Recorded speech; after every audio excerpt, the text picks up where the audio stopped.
Tapi Bani Israel ini takut diajak perang, kaum yang pengecut. Bahkan mereka dengan lancang mengatakan kepada Nabi Musa alaihissalam, "Idhhab anta wa rabbuka faqatila inna hahuna qa'idun."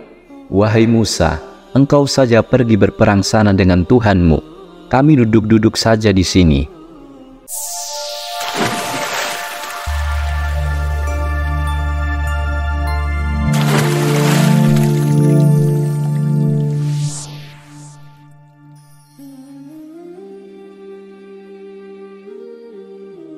Assalamualaikum warahmatullahi wabarakatuh. Alhamdulillah, wassalatu wassalamu ala rasulillah. Sahabat Kalam Turas, ikhwani fillah yang dirahmati Allah, pada kesempatan kali ini kita akan membahas 3 kitab samawi atau kitab dari langit, yaitu Suhuf, Taurat, dan Zabur. Bagaimana sejarahnya turunnya kitab-kitab langit atau Suhuf, kitab Taurat, dan kitab Zabur, dan seperti apa bentuk dari kitab-kitab ini, dan apakah masih berlaku kitab-kitab sebelum Nabi Shallallahu Alaihi Wasallam yang turun ke bumi seperti Taurat, Zabur, dan Injil, dan di manakah keberadaan kitab-kitab ini sekarang. Beriman dengan kitab-kitab adalah satu di antara rukun-rukun iman. Sebagaimana ma'ruf ketika Jibril alaihi salam bertanya kepada Nabi Shallallahu Alaihi Wasallam, apa itu iman? Maka Nabi Muhammad Shallallahu Alaihi Wasallam menjawab, salah satunya adalah beriman dengan kitab-kitab. Ada hadis yang panjang sekali, walaupun hadis ini menjadi perselisihan para ulama tentang sanadnya, artinya diperbincangkan tentang sanadnya, tapi banyak ahli tafsir yang mencantumkan riwayat ini. Salah satunya adalah Imam Al-Qurtubi dalam tafsirnya. Hadis ini dari sahabat Abu Dzar Al-Ghifari radhiyallahu anhu, ketika dia bertanya kepada Nabi Muhammad sallallahu alaihi wasallam, "Kam kitaban anzalallahu ta'ala?" Berapa jumlah kitab yang diturunkan oleh Allah Subhanahu wa taala? Maka Nabi Muhammad sallallahu alaihi wasallam mengatakan, "Mi'atu kitabin wa arba'atu kutubi."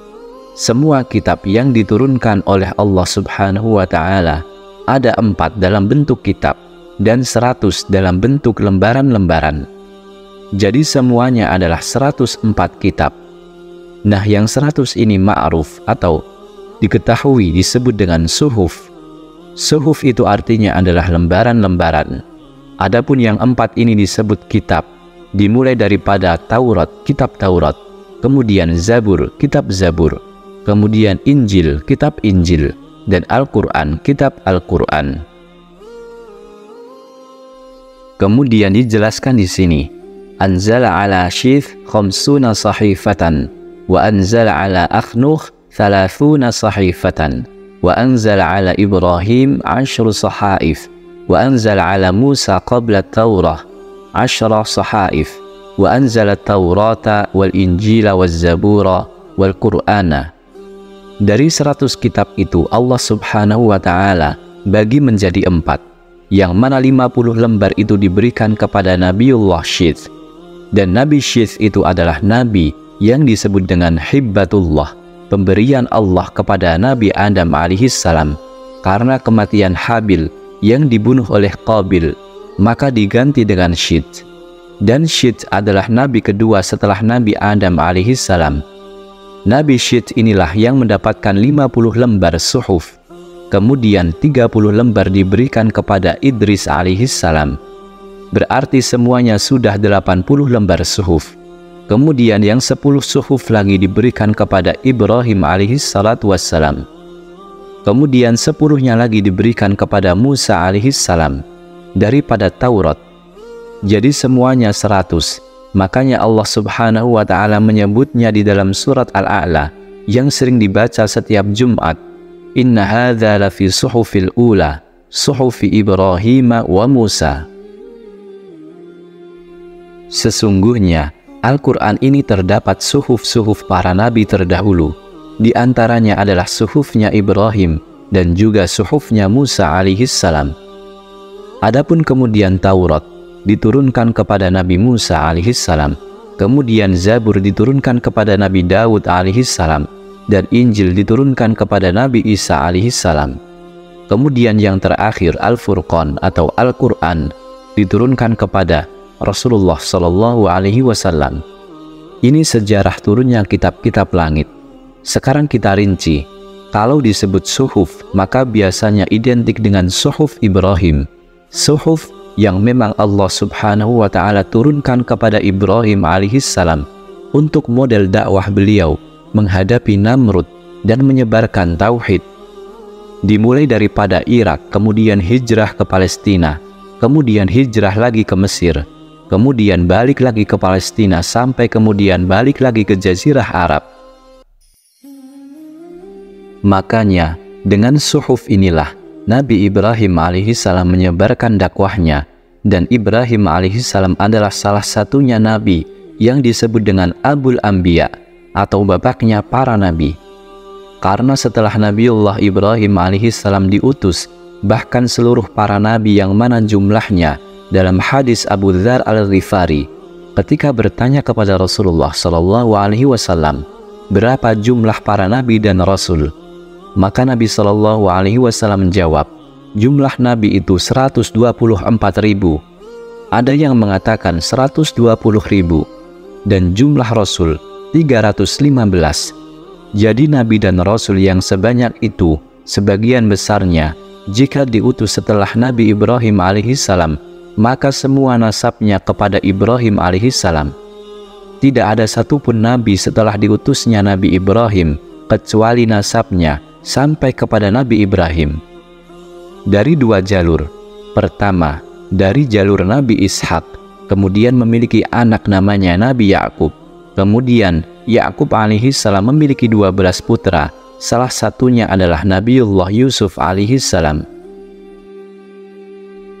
Makanya dari 12 putra Nabi Yakub ini disebut Bani Israel, karena Israel nisbat kepada Nabi Yakub sendiri. Yakub itu namanya Israel, sehingga turunan dari 12 putranya disebut Bani Israel. Maka dari turunan Yakub ini lahir ribuan para nabi yang disebut dengan Anbiya Bani Israel, nabi-nabi Bani Israel. Adapun dari jalur kedua, putranya Nabi Ibrahim alaihissalam yaitu Ismail alaihissalam, tidak ada yang jadi nabi setelahnya. Namun ada satu nabi yang keturunan Ismail alaihissalam justru menjadi penutup para nabi dan rasul. Ialah Rasulullah Shallallahu Alaihi Wasallam. Nabi Ibrahim alaihissalam diberikan suhuf, dan suhuf Ibrahim alaihissalam dijelaskan oleh Al-Imam Al-Qurtubi rahimahullah ta'ala bahwa suhuf Ibrahim adalah kitab yang diberikan kepada Nabiullah Ibrahim dari kitab-kitab samawi atau kitab-kitab langit, yang dimana isi daripada suhuf itu sendiri adalah tauhid, bagaimana cara menyembah Allah Subhanahu wa Ta'ala. Dan Nabi Ibrahim inilah dikenal dakwahnya seputar tauhid. Maka Nabi Ibrahim juga disebut Abu Tauhid atau bapaknya tauhid. Itulah Nabi Ibrahim alaihissalam. Kemudian yang kedua disebut dengan Taurat. Taurat ini sejarahnya ma'ruf. Kapan Allah Subhanahu wa Ta'ala turunkan Taurat kepada Nabi Musa alaihissalam? Kita ceritakan sedikit tentang kisah Nabi Musa alaihissalam, yang mana ketika Nabiullah Musa telah membawa Bani Israel menyeberangi Laut Merah dan mereka menyaksikan bagaimana Fir'aun ditenggelamkan, maka kemudian Musa alaihissalam pun melanjutkan perjalanan bersama Bani Israel. Dan banyak peristiwa dan kejadian selama perjalanan. Akhirnya ketika sampai di sebuah tempat di perbatasan Arihah, mereka hendak menuju Baitul Maqdis. Kota Arihah ketika itu dikuasai oleh turunan kaum Ad. Kaum Ad itu memiliki postur besar-besar. Jadi Nabi Musa mengajak Bani Israel untuk masuk ke Baitul Maqdis dan memerangi kaum turunan Ad. Musa alaihissalam menjanjikan bahwa Bani Israel akan mendapatkan kemenangan melawan turunan kaum Ad. Tapi Bani Israel ini takut diajak perang, kaum yang pengecut. Bahkan mereka dengan lancang mengatakan kepada Nabi Musa alaihissalam, idhhab anta wa rabbuka faqatila inna hahuna qa'idun.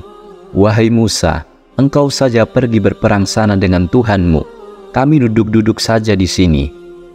Subhanallah, ini kan lancang kepada Nabi, sebab ucapan inilah akhirnya Allah Subhanahu wa ta'ala mengazab Bani Israel dengan cara tidak bisa keluar dari negeri itu, yang mana disebut dengan Ardu Tih atau Padang Linglung. Mereka tidak bisa keluar dari negeri itu selama 40 sanatan, 40 tahun. Bayangkan negeri itu adalah padang pasir, hanya ada perbukitan, tidak ada pohon, tidak ada tanaman, tidak ada yang bisa dimakan, dan juga tidak ada air minum. Tidak ada juga yang memayungi kepala mereka dari panasnya matahari. Mereka diazab seperti itu. Mereka tidak bisa keluar dari situ. Setiap mau keluar pasti balik lagi ke situ. Makanya disebut dengan negeri linglung atau padang linglung. Tih itu artinya linglung, tidak bisa keluar. Dari sinilah kemudian banyak terjadi peristiwa, yang salah satunya adalah mereka meminta kepada Nabi Musa alaihissalam untuk diturunkan makanan dari langit. Maka Nabi Musa memohon kepada Allah Subhanahu wa ta'ala, kemudian diturunkanlah makanan yang berupa daging burung, kemudian berupa madu. Makanan itu langsung disediakan dari langit, yang disebut dengan manna wa salwa. Itulah makanan mereka sehari-hari. Kemudian mereka pun meminta untuk dinaungi. Maka Nabi Musa berdoa lagi kepada Allah, dan dikabulkan permintaan mereka lewat Nabi Musa. Maka dikirimlah awan yang menaungi mereka sehingga mereka tidak tersengat matahari secara langsung. Tapi tetap saja di negeri ini, Bani Israel banyak yang kufur. Karena Nabi Musa alaihissalam tidak bisa keluar dari negeri itu, sementara Musa alaihissalatu wassalam harus mengatur Bani Israel. Maka Nabi Musa berdoa kepada Allah untuk diberikan undang-undang. Maka Allah Subhanahu wa ta'ala memerintahkan Musa alaihissalam untuk datang ke Bukit Tur atau Bukit Saina. Allah hendak memberikan undang-undang berupa Taurat. Maka Nabi Musa alaihissalam pun datang ke bukit yang dimaksud oleh Allah Subhanahu wa ta'ala. Jadi ketika Musa alaihissalam sampai di tempat yang dijanjikan oleh Allah, kemudian Nabi Musa alaihissalam berbincang dengan Allah Subhanahu wa ta'ala. Dan disinilah Nabi Musa alaihissalam langsung dimandatkan kitab Taurat, berbincang dengan Allah Subhanahu wa ta'ala, dan Allah katakan, wa katabna lahu fil alwah, dan kami catat untuk Musa itu papan Taurat. Jadi satu-satunya kitab yang dicatat oleh Allah Subhanahu wa ta'ala adalah Taurat. Jadi Taurat itu sangat istimewa. Di dalam Taurat ada mau'idhah, wejangan-wejangan, dan rincian-perincian hukum segala sesuatu. Maka Nabi Musa pun diberikan papan Taurat ini dari Allah Subhanahu wa ta'ala. Disitulah sejarah Taurat turun untuk mengatur Bani Israel yang selalu menentang nabinya. Banyak keajaiban-keajaiban yang Allah berikan kepada Bani Israel ketika Nabi Musa alaihi salatu wassalam ini mengajarkan Taurat kepada Bani Israel. Nabi Musa melihat papan Taurat karena Nabi Musa tidak hafal dengan Taurat. Namun ada satu orang dari Bani Israel yang Allah Subhanahu wa ta'ala berikan hikmah dan hafalan dari kitab Taurat, yang mana Bani Israel tidak ada yang hafal kecuali satu orang ini. Beliau adalah Uzair, Nabi yang ditidurkan selama 100 tahun. Dan ada juga yang mengatakan Uzair adalah rajulun saleh, orang yang saleh. Dia hidup setelah zamannya Bukhtun Nasr, menghancurkan Baitul Maqdis sehancur-hancurnya. Orang-orang Yahudi ketika itu diazab Allah dengan didatangkan pasukan besar Bukhtun Nasr yang membantai mereka semua tanpa ampun. Nah, Nabi Uzair ini juga disembah oleh orang-orang Yahudi. Kenapa? Karena mereka menganggap Uzair adalah anak Tuhan karena hafal kitab Taurat. Karena pernah terjadi suatu peristiwa besar menimpa Bani Israel, mereka kehilangan papan Taurat. Jadi banyak Bani Israel sesat dan meninggalkan Taurat. Nah, Nabi Uzair inilah yang kemudian diminta Bani Israel mengajarkan kitab Taurat kepada mereka. Teman-teman yang dirahmati Allah, kemudian setelah Taurat ada kitab Zabur. Zabur ini adalah kitab yang diturunkan kepada Nabiullah Daud alaihi salatu wassalam, yang mana Allah subhanahu wa ta'ala berfirman, wa ataina Dawuda Zabura, dan kami berikan kepada Nabi Daud kitab Zabur. Kitab Zabur ini dia berbeda dengan Al-Quranul Karim, berbeda dengan kitab Injil, berbeda juga dengan kitab Taurat, karena tidak ada hukum-hukum di dalamnya. Kata Imam Al-Qurtubi, dalam kitab Zabur ini tidak dijelaskan halal haramnya, tidak dijelaskan perintah atau larangan. Di dalam kitab Zabur ini hanya dijelaskan hikam atau hikmah-hikmah kebijaksanaan, wal mawaid, wejangan-wejangan, dan hal-hal yang bisa menggugah hati, yang bisa membuat nangis seseorang ketika membacanya. Jadi Zabur itu murni kitab yang bisa melembutkan hati. Dia tidak seperti kitab-kitab lainnya. Ada perintah sholatnya, ada zakatnya, ada hukum ibadah dan lain-lain. Namun Zabur tidak ada. Zabur itu murni bicara tentang hikam atau hikmah-hikmah, bicara tentang kebijaksanaan, kemudian wejangan-wejangan. Itulah isi kitab Zabur. Karena Zabur sendiri itu tidak tebal, Zabur itu sangat tipis.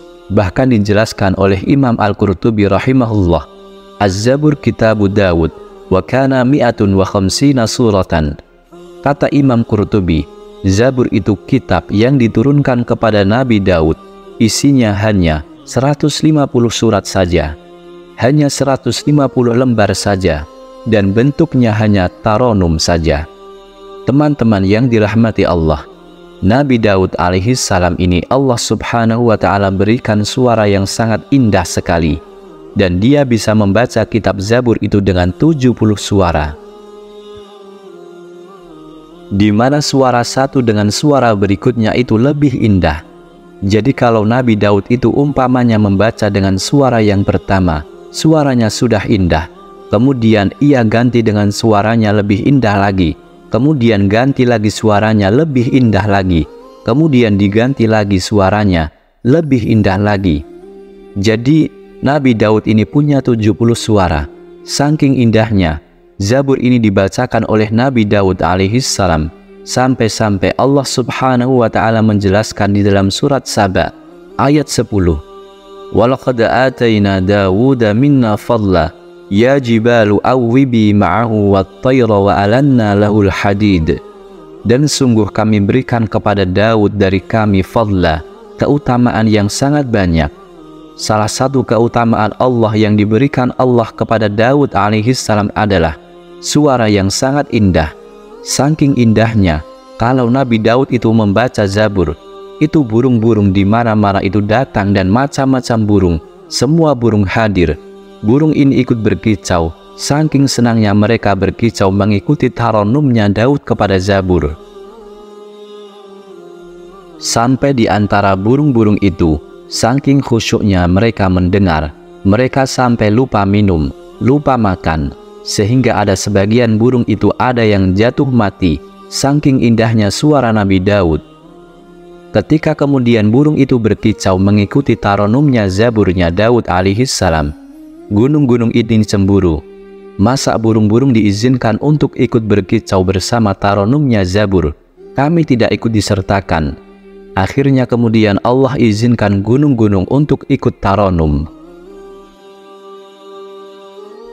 Maka akhirnya setelah Allah subhanahu wa ta'ala izinkan untuk taronum, apa yang terjadi?